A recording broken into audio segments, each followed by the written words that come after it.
நண்பர்கள் எல்லாருக்கும் வணக்கம். எல்லோரும் எப்படி இருக்கீங்க? கொஞ்ச நாளாக வீடியோ போட முடியல. கிட்டத்தட்ட ஒரு 23 நாளாக நம்ம சேனலில் வந்து வீடியோ போட முடியல. புது சேனல் தான் ஆரம்பித்து ஒரு 25 நாள் தான் நம்ம வந்து வீடியோ போட்டிருந்தோம். அதுக்கப்புறம் வீடியோ போட முடியாமல் போயிடுச்சு. ஒரு தவிர்க்க முடியாத சுச்சுவேஷனால் வீடியோ போட முடியாமல் போயிடுச்சு. இன்னிலேருந்து நம்ம சேனலில் வந்துட்டு ரெகுலராக ஜியோ பொலிட்டிக்ஸ் பற்றின அப்டேட்ஸ் எல்லாமே வந்துடும். கண்டிப்பாக நம்ம சேனலை ஃபாலோ பண்ணுங்கள். வீடியோ போடாததுக்கு மன்னிச்சுக்கோங்க. ஓகே, ஸோ இன்றைக்கி நம்ம என்ன பார்க்க போகிறோம் அப்படின்னு பார்த்தீங்கன்னா, மொத்தம் ஒரு 4 விஷயத்தை பற்றி பார்க்க போகிறோம். ஐரோப்பியாவில் இருக்கிற ஒரு கூட்டமைப்பு கூட இந்தியா வந்து ஒரு ட்ரேட் ஒப்பந்தம் போட்டிருக்காங்க. அதை பற்றி நம்ம பார்க்கலாம். அதுக்கப்புறம் இந்தியாவினுடைய தாக்குதல்லேருந்து தப்பிக்கிறதுக்காக லஷ்கர் தொய்பா வந்துட்டு புது இடத்த மாற்றிருக்காங்க. அதை பற்றின ஒரு விஷயத்தையும் நம்ம பார்க்க போகிறோம். அடுத்து பார்த்திங்கன்னா, ட்ரம்ப் காசாவுக்கு வந்து காசா இஸ்ரேலுக்கு இடையில் வந்து ஒரு பீஸ் பிளான் வந்துட்டு ஒரு 20 பாயிண்ட் மூலிமா அவர் வந்து அறிவிச்சிருக்காரு இன்றைக்கி. ஸோ அதை பற்றி பார்க்க போகிறோம். அதுக்கப்புறம் ஆப்கானிஸ்தானில் இருக்கிற பக்ராம் ஏர்ஃபோர்ஸ் பேஸை வந்துட்டு திரும்பவும் வந்துட்டு டொனால்ட் ட்ரம்ப் வந்து ஆப்கானிஸ்தான் கேட்குறாரு. ஸோ அதனுடைய இம்பார்ட்டன்ஸ் என்ன, ஏன் அவர் அதை கேட்குறாரு அப்படின்ற விஷயத்தையும் இந்த வீடியோவில் பார்க்கலாம். வாங்க வீடியோக்குள்ளே போவோம்.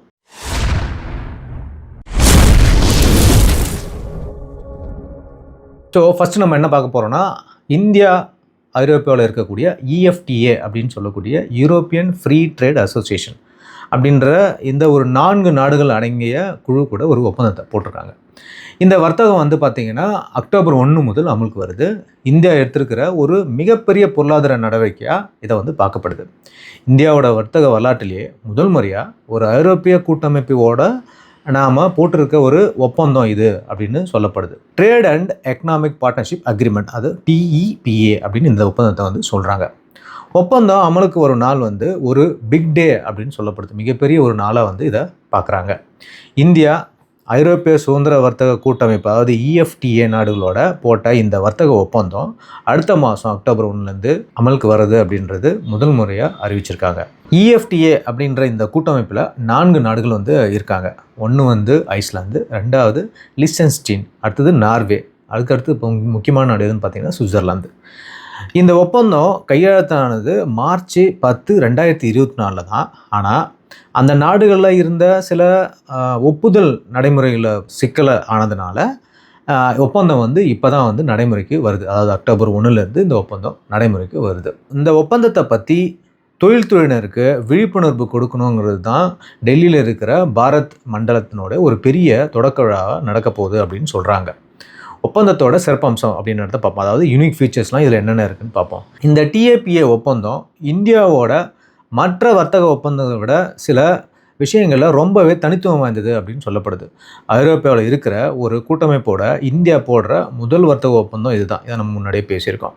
இந்த ஒப்பந்தத்தின் பெரிய சிறப்பு என்ன அப்படின்னாக்கா, வரி சலுகைகள் இருக்க வெறும் சரக்குகளுக்கு மட்டும் இல்லாமல், அதாவது வரின்றது சரக்குகளுக்கு மட்டும் இல்லாமல் முதலீடுகளை வந்து இந்தியாவுக்கு கொண்டு வர்றது, அதாவது நேரடியாக கொண்டு வர்றது வந்து இந்த ஒப்பந்தத்தோட மிகப்பெரிய சிறப்பம்சமாக பார்க்கப்படுது. முதல்ல வரிச்சலுகைகள், அதாவது டாரிஃப் கன்செஷன், இதை பற்றி நம்ம பார்ப்போம்.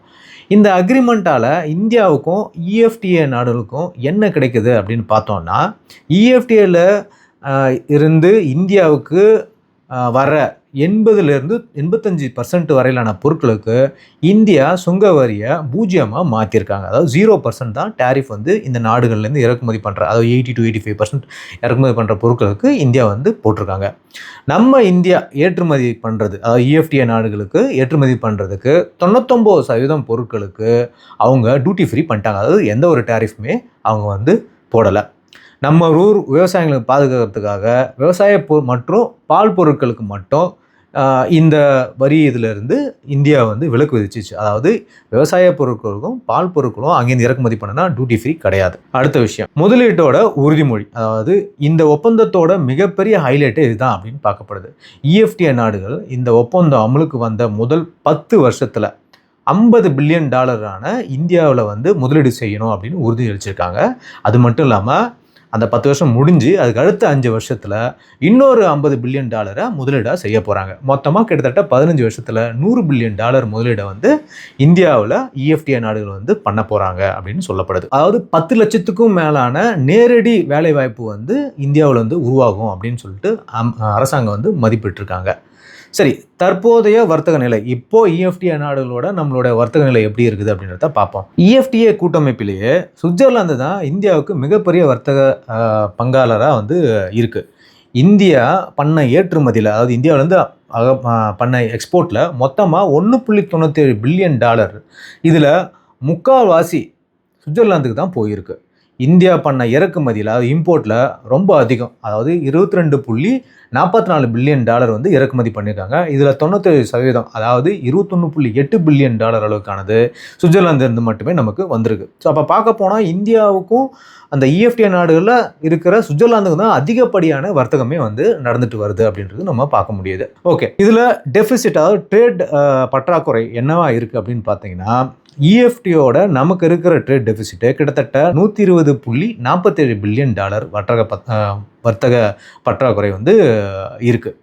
இஎஃப்டிஏ நாடுகள் இப்போதைக்கு ரொம்ப குறைந்த இறக்குமதி வரியை தான் வச்சுருக்காங்க.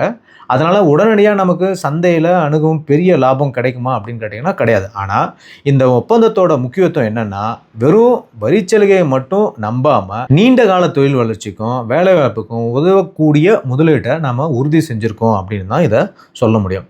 ஆக மொத்தத்தில் இந்த ஒப்பந்தம் இந்தியாவுக்கும் ஐரோப்பிய பொருளாதார உலகத்தில் ஒரு புதிய கதவை வந்து திறந்திருக்கு அப்படின்னு சொல்கிறாங்க. ஸோ இது வரைக்கும் இந்தியா எந்த ஒரு ஐரோப்பிய நாடு கூட ஃப்ரீ ட்ரேட் அக்ரிமெண்ட்டை இன்னும் ஃபுல் ஃப்ளெஜ்டாக இம்ப்ளிமெண்ட் பண்ணலை. ஆனால் இந்த 4 நாடுகள் சேர்ந்த அந்த இஎஃப்டிஏ ஒப்பந்தத்து மூலிமா நம்ம வந்து யூரோப் கூட ஒரு ஃப்ரீ ட்ரேட் அக்ரிமெண்ட் உள்ள நுழைஞ்சிருக்கோம் அப்படின்னு தான் சொல்லப்படுது.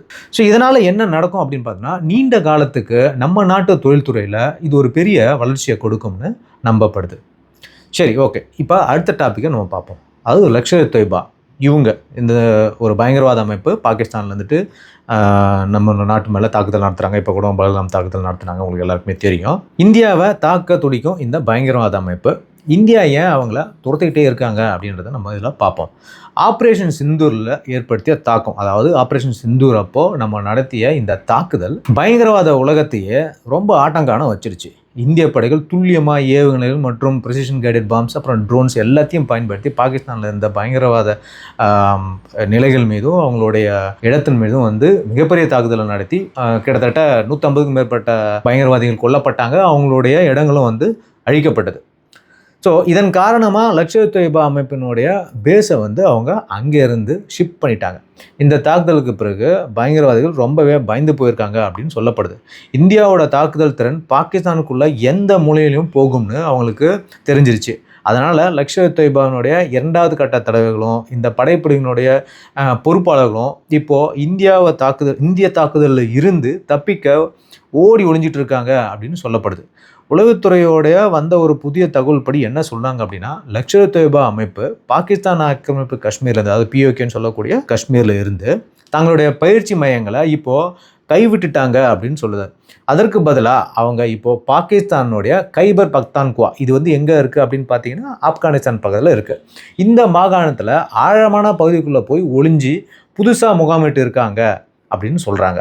இந்த கைபர் பக்தான்குவா மாகாணம் வந்து பார்த்திங்கன்னா ஆப்கானிஸ்தானில் எல்லைக்கு ரொம்ப ரொம்ப ரொம்ப பக்கத்தில் இருக்குது. மாரா ஜிகாதி தேக்கா அப்படின்னு சொல்கிறாங்க. இது வந்து ஒரு புதிய முகாம் அப்படின்னு சொல்லப்படுது. இப்போது அங்கே கட்டி எழுப்பிட்டு இருக்க இந்த புதிய பயங்கரவாத மையத்துக்கு மாராவின் ஜிகாத் தேக்கா அப்படின்னு சொல்லிட்டு ஒரு பெயரை வந்து அவங்க இட்டிருக்காங்க. இந்த முகாமில் ஒரு தளம் வந்து கட்டப்பட்டு முடிஞ்சிருச்சு, அதாவது ஃபுல் ஃப்ளெஜ்டாக அவங்க வந்து ஒரு தளத்தை வந்து கட்டி முடிச்சிட்டாங்க.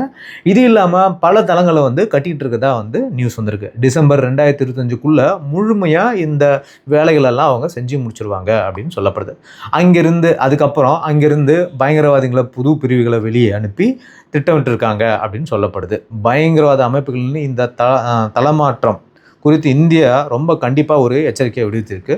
உளவுத்துறை அறிக்கை என்ன சொல்லுதுன்னா, இந்தியாவிற்கு எதிராக எந்த ஒரு தாக்குதலுக்கும் இந்த முகாமிலிருந்து ஆதாரம் கிடைச்சா இந்தியா இந்த தொலைதூர இடங்களிலும் தாக்குதல் நடத்த தயங்காது அப்படின்னு சொல்லப்படுது.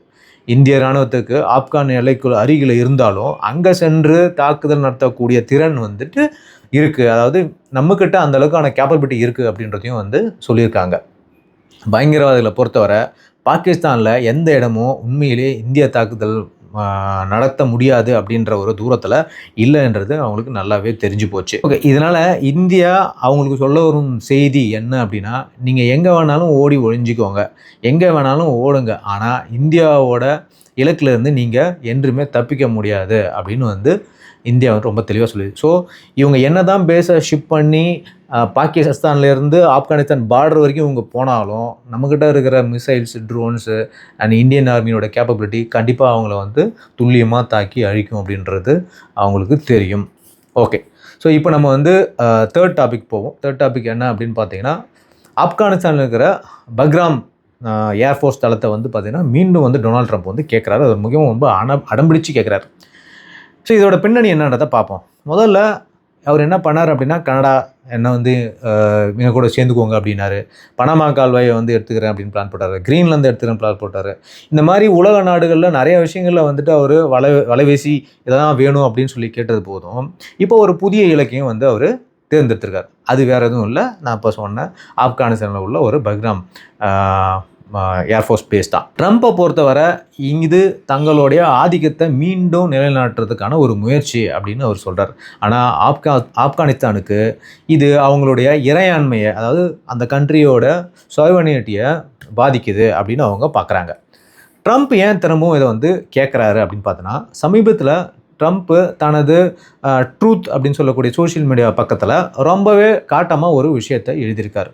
யார் அதை கட்டினாங்களோ அதெல்லாம் எனக்கு தெரியாது, ஆனால் ஆப்கானிஸ்தானோட பக்ராம் விமானத்தளம் திரும்ப கொடுக்கலன்னா மோசமான விளைவுகளை ஏற்படும் அப்படின்னு சொல்லிட்டு ஆப்கானிஸ்தானில் இருக்கிற தாலிபான்களுக்கு அவர் மிரட்டலை விடுத்திருக்கார்.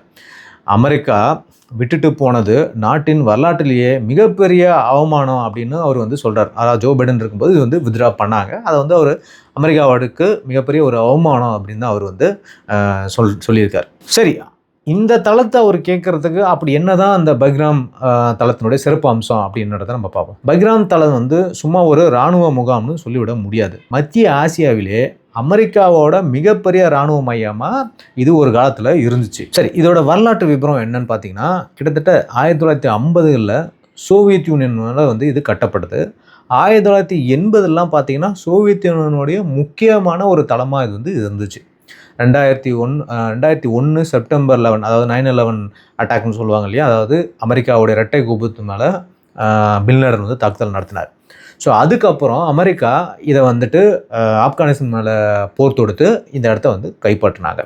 கடந்த 20 வருஷமாக தன்னோட பயங்கரவாதத்தின் மீதான போரில் பார்த்தீங்கன்னா மையப்பகுதியாக இந்த ஏர்ஃபோர்ஸ் பேஸை அவங்க வச்சுருந்தாங்க. ஸோ இதோட இன்ஃப்ராஸ்ட்ரக்சர், அதாவது கட்டமைப்பை பார்ப்போம். இது ஒரு பிரம்மாண்டமான தன்னிறைவு பெற்ற நகரம் மாதிரி இருக்கும். இதில் 2 ஓடுதளங்கள் இருந்தன. அதில் ஒன்று சுமார் கிட்டத்தட்ட 12,000 அடி நீளம் கொண்டது. இது B-52 குண்டு வீசும் விமானங்கள் மற்றும் மிகப்பெரிய சரக்கு விமானங்கள் இது எல்லாத்தையுமே தாங்கக்கூடிய அளவுக்கு பலமான கட்டமைப்பாக இதை அமைச்சிருக்காங்க. இது மட்டும் இல்லாமல் இதில் மருத்துவமனைகள், எரிபொருள் கிடங்குகள், உணவுகள் மற்றும் சர்ச்சைக்குரிய, அதாவது பர்வான் டிடென்ஷன் சென்டர் அப்படின்னு சொல்லப்படும், அதாவது ஒரு குற்றவாளிகள்லாம் கொண்டு போய் விசாரிக்கக்கூடிய ஒரு மிகப்பெரிய இடமா இது செயல்பட்டுச்சு. ஓகே, இதில் எவ்வளோ பேர் ஆக்குபை பண்ணிச்சு ஆர்மி பீப்புள் அப்படின்னு பார்த்தோம்னா, கிட்டத்தட்ட 30,000க்கும் அதிகமான ஆர்மி பீப்புள் இவங்க ஆர்மி பீப்புள் மற்றும் கான்ட்ராக்டர்ஸ், அதாவது ஒப்பந்தக்காரர்கள், இவங்களையும் இந்த பேஸில் வச்சுருந்துருக்காங்க. ஸோ இன்னும் ஏன் இந்த பக்ராம் பார்த்தீங்கன்னா தனித்துவமாக இருக்குது அப்படின்னு பார்த்தீங்கன்னா, 3 கீ அட்வான்டேஜஸ் இதில் பார்க்கப்படுது. பக்ராம் தளத்தோட மற்ற தளங்களில் இருந்து வேறுபடுத்த காட்டுறதுக்கு 3 முக்கியமான காரணங்கள் இருக்குது அப்படின்னு சொல்கிறாங்க. ஒன்று, வியூக ரீதியானது, அதாவது ஸ்ட்ராட்டஜிக்கலி லொக்கேட்டடு. இந்த இடம் பார்த்தீங்கன்னா ரொம்ப அமெரிக்காவுக்கு ஸ்ட்ராட்டஜிக்கான விஷயங்கள் பண்ணுறதுக்கு இம்பார்ட்டன்ஸாக பார்க்கப்படுது. ஏன் அப்படின்னா, இந்த தளம் தெற்காசியா மற்றும் மத்திய ஆசியாவினுடைய மையத்தில் அமைஞ்சிருக்கு. இந்த ஓடுதளத்தில் இருந்து புறப்படும் விமானங்கள் மேற்கு சைடு போச்சு அப்படின்னா ஈரானோ, கிழக்கு சைடில் பாகிஸ்தான் மற்றும் மேற்கில் இருக்கிற சீனா, மத்திய ஆசிய பகுதியில் கூட சில மணி நேரத்தில் சென்றடைய முடியும் அப்படின்னு சொல்லப்படுது. அடுத்தது உளவு தகவல்களோட, அதாவது இன்டெலிஜென்ஸ் வேல்யூ. பக்ராமில் இருந்து அமெரிக்கா மத்திய ஆசியாவில் ரஷ்யானுடைய நகர்வுகள், அதாவது ரஷ்யானுடைய எல்லா மூமெண்ட்ஸையுமே கண்காணிக்க முடியும். இந்த பக்கம் மேற்கு சைடில் பார்த்தீங்கன்னா ஈரானுடைய செயல்பாடுகள் மற்றும் சீனானுடைய பெல்ட் அண்ட் ரோட் திட்டங்கள், அதாவது பிஆர் இனிஷியேட்டிவ் அவங்க பண்ணுறாங்க இல்லையா, பெல்ட் அண்ட் ரோடு இனிஷியேட்டிவ், இதையும் வந்து கண்காணிக்க முடியும். இந்த மாதிரி எல்லா விஷயத்தையும் வந்துட்டு அவங்க வந்து சீக்கிரட்டாக வாட்ச் பண்ண முடியும் இந்த ஏர்பேஸ் இருந்துச்சுன்னா அப்படின்னு சொல்லப்படுது. ரெண்டாவது பார்த்திங்கன்னா உளவு மற்றும் சிக்னல்ஸ் தகவல்களை சேகரிக்க இது ஒரு தங்கச் சுரங்கம் மாதிரி இருந்துச்சு அமெரிக்காவுக்கு அந்த காலகட்டங்களில் அப்படின்னு சொல்கிறாங்க. இந்த 3 விஷயத்தையும் ஒரே இடத்துல பார்க்கக்கூடிய வசதி வேறு எங்கேயுமே இவங்களுக்கு கிடைக்காது அப்படின்னு சொல்கிறாங்க. சீனாவை கட்டுப்படுத்துறது மெயினாக ட்ரம்ப் வந்து என்ன சொல்கிறார் அப்படின்னா, இந்த தளத்தை சீனாவுடனே இணைச்சி பேசுகிறார். அதாவது என்ன சொல்கிறாருன்னா, இந்த தளம் சீனா தன்னுடைய அணு ஆயுதங்களை உருவாக்கும் இடத்துலேருந்து 1 மணி நேர தூரத்தில் தான் வந்து இருக்குது அப்படின்னு அவர் ஒரு கருத்தை சொல்லியிருக்கார். ஆனால் உண்மை அது கிடையாது. உண்மையில் சீனாவோட நெருக்கமான அணுசக்தி சோதனை தளமான லேப்போர் வந்து கிட்டத்தட்ட பார்த்திங்கன்னா 2000 கிலோமீட்டர் தூரத்துக்கு மேலே தான் இருக்குது அப்படின்னு நிபுணர்கள் வந்து சொல்கிறாங்க. ஆனாலும் ட்ரம்ப்பினுடைய நோக்கத்தினுடைய தெளிவு என்னன்னு பார்த்திங்கன்னா, சீனா, ரஷ்யா மற்றும் ஈரான் கட்டுப்படுத்துறதுக்கான ஒரு முன்னணி தளமாக தான் இதை வந்து, அதாவது ஃபார்வர்ட் பேஸாக தான் வந்து இதை வந்து அவர் பார்க்குறாரு அப்படின்னு சொல்கிறாங்க. சரி, இதில் அவங்க உண்மையிலே வந்து அந்த பேஸை எடுத்துட முடியுமா? இதில் என்ன சிக்கல் இருக்குது, எதிர்காலத்தில் என்ன நடக்கும் அப்படின்றத நம்ம பார்க்கும்போது தாலிபான்களுடைய நிலைப்பாடு ரொம்ப தெளிவாக இருக்குது. ட்ரம்ப்போட கோரிக்கையை தாலிபான்கள் உடனடியாக நிராகரிச்சிட்டாங்க. தங்களுடைய மண்ணில் எந்த ஒரு வெளிநாட்டு படைகளும் அனுமதிக்க முடியாது அப்படின்னு அவங்க உறுதிப்பட சொல்லியிருக்காங்க. தாலிபான்களுக்கு இந்த பஹல்காம் ஏர்ஃபோர்ஸ் பேஸை வந்து பிடிக்கிறது கிட்டத்தட்ட 10 வருஷமாக அவங்க போராடி மீட்டதாக வந்து அவங்க சொல்கிறாங்க. இது அவங்களுடைய இறையாண்மைக்கு வந்து அச்சுறுத்தல் அப்படின்றதையும் அவங்க சொல்கிறாங்க. உண்மைதான், எந்த ஒரு நாடுமே அவங்க நாட்டோட ஒரு பகுதியில் வந்து வேற ஒரு நாடு ஆக்கிரமிப்பு பண்ணுறதை யாருமே ஒத்துக்க மாட்டாங்க. ஓகே, ஸோ அடுத்தது வந்து நம்ம இந்த இன்னைக்கு வந்திருக்கக்கூடிய காசா இஸ்ரேல் அவங்களுக்கான ஒரு பீஸ் ப்ரப்போசலை வந்து ட்ரம்ப் வந்து அறிவிச்சிருக்காரு. அதாவது வெள்ளை மாளிகையில் ட்ரம்ப்பும் நெத்தன்யாகும் பேசியிருக்கும்போது இந்த விஷயங்களை வந்து வச்சுருக்காங்க. அந்த 20 அம்சங்கள் என்ன அப்படின்றத பார்ப்போம். ஹமாஸ் வந்துட்டு இதை எப்படி ஏற்றுக்கிறாங்கன்றதும் பார்ப்போம். ஹமாஸ்க்கு இவங்க கிட்டத்தட்ட 72 மணி நேரம் கெடுவும் வச்சுருக்காங்க. இந்த அக்ரிமெண்ட்டை ஒத்துக்கலை அப்படின்னா மீண்டும் வந்து போர் வந்து நாங்கள் பலப்படுத்துவோம் அப்படின்னு வந்து இஸ்ரேல் சொல்லியிருக்கு. ஸோ அதை பற்றி நம்ம பார்க்கலாம். கடந்த 2 வருஷமாக உலகத்தையே உழுகிட்டு இருந்தது தான் இந்த காசா போர். காசா போரில் எவ்வளோ உயிர் சேதங்கள் ஏற்படுதுன்னு உங்களுக்கு தெரியும், எல்லாமே நம்ம பார்த்துருக்கோம். இதை முடிவுக்கு கொண்டு வரதுக்கு அமெரிக்கானுடைய வெள்ளை மாளிகையில் ஒரு மிகப்பெரிய சமாதான திட்டத்தை அறிவிச்சிருக்கு. இந்த 20 அம்ச திட்டத்தை வந்து பார்த்தீங்கன்னா அமெரிக்க அதிபர் டொனால்டு ட்ரம்ப், இஸ்ரேலுடைய பிரதமர் பெஞ்சமின் நெத்தன்யாகும் 2 பேரும் சேர்ந்து அறிவிச்சாங்க. இந்த திட்டத்தோட முக்கிய நிபந்தனைகள் என்ன, ஹமாஸ் ஏற்றுக்குமா இல்லையான்றதை நம்ம பார்க்கலாம். அதாவது கீ கண்டிஷன்ஸ், இஸ்ரேல் வச்சிருக்க கீ கண்டிஷன்ஸ் என்ன அப்படின்னா, இந்த அமைதி திட்டத்தோட மைய நோக்கம் போரை உடனடியாக நிறுத்துறது, ஹமாஸ் வசம் உள்ள அனைத்து பணைய கைதிகளையும் வந்து விடுவிப்பது மற்றும் காசாவின் எதிர்காலத்துக்கான ஒரு தொலைநோக்கு பார்வையை உருவாக்குவது தான் அப்படின்னு சொல்கிறாங்க. அது முதல்ல நிபந்தனை என்ன அப்படின்றத பார்ப்போம். இந்த நிபந்தனையில் ஹமாஸ் என்ன பண்ணணும், இஸ்ரேல் என்ன பண்ணணும் அப்படின்றத நம்ம 1 by 1 பார்க்கலாம். முதல் திட்டம் பணைய கைதிகள் வந்து விடுதலை. அதாவது இந்த திட்டம் ஏற்றுக்கொண்டது 72 மணி நேரத்துக்குள்ள உயிரோடு இருக்கும் மற்றும் இறந்தவர்களை வந்து உடனடியாக ஹமாஸ் வந்து இஸ்ரேல்கிட்ட ஒப்படைக்கணும். இஸ்ரேல் என்ன செய்யணும் இது பதிலுக்கு அப்படின்னு பார்த்தீங்கன்னா, 2023 அக்டோபர் 7க்கு பிறகு பிடிக்கப்பட்ட பெண்கள் மற்றும் குழந்தைகள் உட்பட 100கணக்கான பாலஸ்தீன கைதிகளை இஸ்ரேல் வந்து உடனடியாக விடுவிக்கணும் அப்படின்றது தான். அடுத்தது பார்த்தீங்கன்னா போர் நிறுத்தம். ஹமாஸ் செய்ய வேண்டியது என்ன அப்படின்னா, பகைமை நடவடிக்கைகளை உடனடியாக நிறுத்த வேண்டும் மற்றும் தங்கள் ஆயுதங்களை கீழே வைக்கணும் அப்படின்னு வந்து சொல்லியிருக்காங்க. இப்போ இஸ்ரேல் இதுக்கு என்ன பண்ணணும் அப்படின்னா, படிப்படியாக காசாவிலிருந்து இஸ்ரேல் வந்து தங்களுடைய அந்த ஐடிஎஃப் இருக்கு இல்லையா, இஸ்ரேலி டிஃபென்ஸ் ஃபோர்ஸஸ், அவங்கள வந்து விலகிக்கணும் அப்படின்னு வந்து சொல்லப்படுது. அடுத்த நிபந்தனை என்ன அப்படின்னு பார்த்தீங்கன்னா, பொது மன்னிப்பு. அதாவது ஹமாஸ் செய்ய வேண்டியது என்ன அப்படின்னா, சமாதானமான சகவாழ்வு மற்றும் ஆயுத களைவுக்கு ஒப்புக்கொள்ளும் ஹமாஸ் உறுப்பினர்களுக்கு பொது மன்னிப்பு வழங்கப்படும் அப்படின்னு சொல்கிறாங்க. அல்லது காசாவை விட்டு வெளியேற பாதுகாப்பான வழி வந்துட்டு செஞ்சு கொடுப்போம் அப்படின்னு சொல்லிட்டு இஸ்ரேல் சைட்லேருந்து இது வந்து சொல்லப்பட்டிருக்கு. அடுத்தது விஷன் ஃபார் காசா ஃபியூச்சர். அதாவது இந்த திட்டத்தின் காசாவினுடைய எதிர்காலம் எப்படி இருக்கும் அப்படின்றதையும் வந்து தெளிவாக சொல்லியிருக்கு. இராணுவ நீக்கம், அதாவது டீமிலிட்டரைசேஷன்.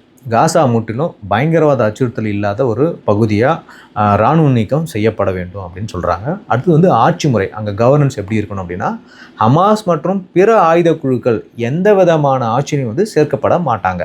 அதுக்கடுத்தது காசாவோட ஆட்சி தற்காலிகமாக ஒரு தொழில்நுட்ப வல்லுநர்கள் கொண்ட அரசியல் சார்பற்ற பாலஸ்தீனிய குழுக்களால் வந்துட்டு நிர்வகிக்கப்படும் அப்படின்னு வந்து சொல்கிறாங்க. இந்த குழுவை அமைதி வாரியம், அதாவது போர்ட் ஆஃப் பீஸ் அப்படின்னு சொல்லக்கூடிய சர்வதேச அமைப்பு மேற்பார்வை வந்து இது நடக்கும். இந்த வாரியத்துக்கு டொனால்ட் ட்ரம்ப் தலைமை தாங்குறார். நல்லா நீங்கள் கவனிக்கணும். ஓகே, பீஸோட ஒரு வாரியத்தினுடைய தலைவராக வந்து பார்த்தீங்கன்னா அமெரிக்காவோட பிரசிடென்ட் இருக்கார். அவங்க தான் பீஸ். ஓகே, யோசிச்சுக்கோங்க. அடுத்தது வந்து பார்த்தீங்கன்னா டோனி பிளேர் பிரிட்டிஷனுடைய பழைய பிஎம், உங்களுக்கு தெரியும் நினைக்கிறேன். ஸோ அவங்க வந்து இந்த இதில் வந்து பங்கேற்கிறாங்க அப்படின்னு சொல்லப்படுது. யூகேவாகட்டும் அமெரிக்காவட்டும் 2 பேருமே உலக நாடுகளில் பிரச்சனை பண்ணுறவங்க தான். இவங்க தான் அமைதிக்கான தலைவர்கள் பொறுப்பில் இருக்காங்க. ஓகே, அதுக்கடுத்து பார்த்தீங்கன்னா அடிப்படை வசதிகள் மற்றும் பொருளாதாரம், முழுமையான மனிதாபிமான உதவிகள் வந்துட்டு செய்யணும் காசாவுக்கு அப்படின்னு சொல்லிட்டு சொல்லப்படுது. அடுத்தது வந்து பார்த்தீங்கன்னா ரஃபா கிராசிங் சொல்லக்கூடிய அந்த எல்லை கடக்கும் பாதையை வந்து திரும்பவும் வந்து வழிமுறைக்கு கொண்டு வருவோம், திரும்பவும் வந்து அதை திறந்து விடுவோம் அப்படின்றதும் வந்து இஸ்ரேல் சைடுன்னு சொல்லியிருக்காங்க. வெற்றி பெற்ற மேற்கு ஆசிய நகரங்கள் போல, அதாவது நல்ல ஒரு வளர்ச்சியை கண்ட மேற்கு ஆசிய நகரம் போல வந்து காசாவினுடைய பொருளாதாரத்தை மேம்படுத்த வளர்ச்சி திட்டமும் வந்து செய்யப்படும் அப்படின்னு சொல்லியிருக்காங்க. அப்புறம் வந்து பார்த்தீங்கன்னா பாதுகாப்பு மற்றும் இயக்கம், அதாவது காசா மக்களுக்கு நடமாடும் சுதந்திரம் வழங்கப்படும். அந்த மக்கள் வந்து ஃப்ரீயாக வந்துட்டு போய் வரலாம் எங்கே வேணாலும் அப்படின்ற ஒரு சுதந்திரம் கொடுக்கப்படுது. கட்டாய வெளியேற்றம், அதாவது ஃபோர்ஸ் பண்ணி அவங்கள எங்கேயும் நாங்கள் வந்து அனுப்ப மாட்டோம் அப்படின்ற ஒரு வாக்குறுதியும் வந்து கொடுக்கப்படுது. அடுத்தது பார்த்திங்கன்னா இராணுவ மற்றும் பயங்கரவாத கட்டமைப்புகளுக்கும் சர்வதேச அமைப்பின் கீழ் அகற்றப்படும். அது அங்கே இருக்கக்கூடிய டெரரிஸ்ட் இன்ஃப்ராஸ்ட்ரக்சர் எல்லாமே வந்து இன்டர்நேஷ்னல் பாடிஸோடைய அப்சர்வேஷன் பேரில் அகற்றப்படும் அப்படின்னு சொல்லியிருக்காங்க. ஓகே, இதை வந்து அதிபர் ட்ரம்ப் இந்த திட்டத்தை எப்படி சொல்கிறார் அப்படின்னா சமாதானத்துக்கான ஒரு வரலாற்று நாள் என்று தான் வந்து இதை வந்து அவர் வர்ணிச்சிருக்காரு. பிரதமர் வந்து நெத்தன்யாகு இந்த திட்டத்தை வந்து தனது முழு ஆதரவை வந்து தெரிவிச்சிருக்காரு. இது எங்களின் போர், அதாவது நெத்தன்யாகு சொல்லும்போது என்ன சொன்னார்னா, இது எங்களுடைய போர், இது எங்களுடைய போர் நோக்கங்களை அடையும், இது எல்லா பிணைய கைதிகளையும் வந்து பார்த்தீங்கன்னாக்கா இஸ்ரேலுக்கு வந்து திருப்பி கொடுக்கும், ஹமாஸினுடைய இராணுவத்தினத்தை வந்து அழிக்கும் அப்படின்றதும் அதன் அரசியல் ஆட்சியை முடிவு கொண்டு வரும் மற்றும் காசா இனி ஒருபோதும் இஸ்ரேலுக்கு அச்சுறுத்தலாக இருக்காது என்பதை உறுதி செய்யும் அப்படின்னு சொல்லி நெத்தன்யாகு வந்து தெரிவிச்சிருக்காரு. அடுத்த கட்டம் என்ன அப்படின்னு பார்த்தீங்கன்னா ஹமாஸினுடைய முடிவில் தான் இந்த இதுவே இருக்குது. அதாவது இந்த திட்டத்தினுடைய சக்ஸஸ் வந்து ஹமாஸ் கையில் தான் இருக்குது அப்படின்னு சொல்கிறாங்க. இஸ்ரேலும் அமெரிக்காவும் இந்த திட்டத்தை வந்து கூட்டாக ஆதரித்தாலும் இந்த திட்டத்தினுடைய விதியை வந்து ஹமாஸின் கையில் தான் இருக்குது. அதாவது கத்தார் மற்றும் எகிப்து நாடுகள் மூலம் ஹமாஸுக்கு இந்த திட்டத்தை வந்து சொல்லியிருந்தாலும் ஹமாஸ் இன்னும் தனது முடிவை வந்து அறிவிக்கலை அப்படின்னு தான் சொல்லப்படுது. இரு தலைவர்களும் ஒரு கடுமையான எச்சரிக்கையும் விடுத்திருக்காங்க. அதாவது டொனால்ட் ட்ரம்ப்பும் நெத்தன்யாகும் திரும்பவும் சொல்லியிருக்காரு, அதாவது ஹமாஸ் இந்த ஒப்பந்தத்தை நிராகரித்தா இஸ்ரேல் தனது வேலையை முடிச்சிடும் அப்படின்னு ட்ரம்ப்பும் வந்து சொல்லியிருக்காரு. ஹமாஸ் இந்த ஒப்பந்தத்தை வந்துட்டு ஏற்க மறுத்தாலோ இஸ்ரேல் தனது வேலையை முடிக்க தனது முழு ஆதரவையும், அதாவது இஸ்ரேலுக்கான ஹெல்ப்பை ஃபுல் அண்ட் ஃபுல் வந்து அமெரிக்கா பண்ணும் அப்படின்னு சொல்கிறாப்புல. இதனால் ஈஸியாக இஸ்ரேல் வந்து காசாவில் ஆல்ரெடி பிடிச்சிட்டாங்க, இன்னும் ஹமாஸை வந்து 0 பண்ண முடியும் அப்படின்றது வந்து இந்த விஷயத்துலேருந்து நமக்கு அவங்க தெளிவுபட ஹமாஸ்க்கு சொல்லியிருக்காங்க. இப்போ ஹமாஸ்க்கு இப்போ வந்து வேறு வழியே கிடையாது.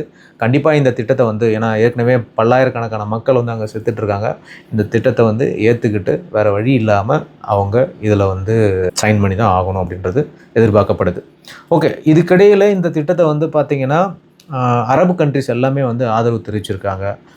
யுஏஇ ஆகட்டும், சவுதி அரேபியா ஆகட்டும், டர்க்கி, அதாவது பாகிஸ்தான், இந்த மாதிரி அரபில் இருக்க ஓஐசி நிறுவனங்கள் எல்லாமே, அதாவது ஆர்கனைசேஷன் ஆஃப் இஸ்லாமிக் கார்பரேஷன் இருக்கு இல்லையா, அவங்க எல்லாருமே வந்து இதுக்கு வந்து ஆதரவும் தெரிவிச்சிருக்காங்க. ஏன்னா இப்போதைக்கு முக்கியமான விஷயம் என்னென்னா காசாவில் வந்து ஒரு பீஸ் வந்து வரணும். அந்த மக்கள் வந்து இவ்வளோ கஷ்டப்படுறதுக்கு வந்து ஒரு விடிவு காலம் பிறக்கணும் அப்படின்றது தான் எல்லாரோடைய நோக்கமாக இருக்குது. ஒரு விதத்தில் ட்ரம்ப்பை வந்து பாராட்டணும். அவருக்கு நோபல் பிரைஸ் கிடைக்குதோ இல்லையோ, பேருக்குனாச்சும் தன்னுடைய பெருமைக்காகனாச்சும் ஏதோ ஒன்று பண்ணி இந்த இடத்துல வந்து அவர் நிறுத்தணும்னு நினைக்கிறார். எந்த போரை நிறுத்தினாரா என்னன்னு தெரியாது, இஸ்ரேல் காசா போரை அவர் கண்டிப்பாக நிறுத்தினாங்கன்னா நல்ல விஷயமாக தான் இது வந்து பார்க்கப்படும். ஏன்னா 10,000 மக்கள் வந்து அங்கே ஒரு பக்கமாக செத்துட்ருக்காங்க. அதனால் அது ரொம்ப மோசமான நிலையாக வந்து பார்க்கப்படுது. ஓகே நண்பர்களே, இந்த வீடியோவில் நான் வந்துட்டு 4 விஷயங்களை பற்றி பேசியிருந்தேன். உங்களுக்கு கண்டிப்பாக பிடிச்சிருக்கும்னு நினைக்கிறேன். நம்ம சேனலுக்கு சப்ஸ்கிரைப் பண்ணுங்கள், உங்கள் ஃப்ரெண்ட்ஸ்க்கெலாம் ஷேர் பண்ணுங்கள், கமெண்ட் பண்ணுங்கள். மீண்டும் அடுத்த வீடியோவில் உங்களுக்கு நாளைக்கு சந்திக்கிறேன். தேங்க்யூ, பாய்.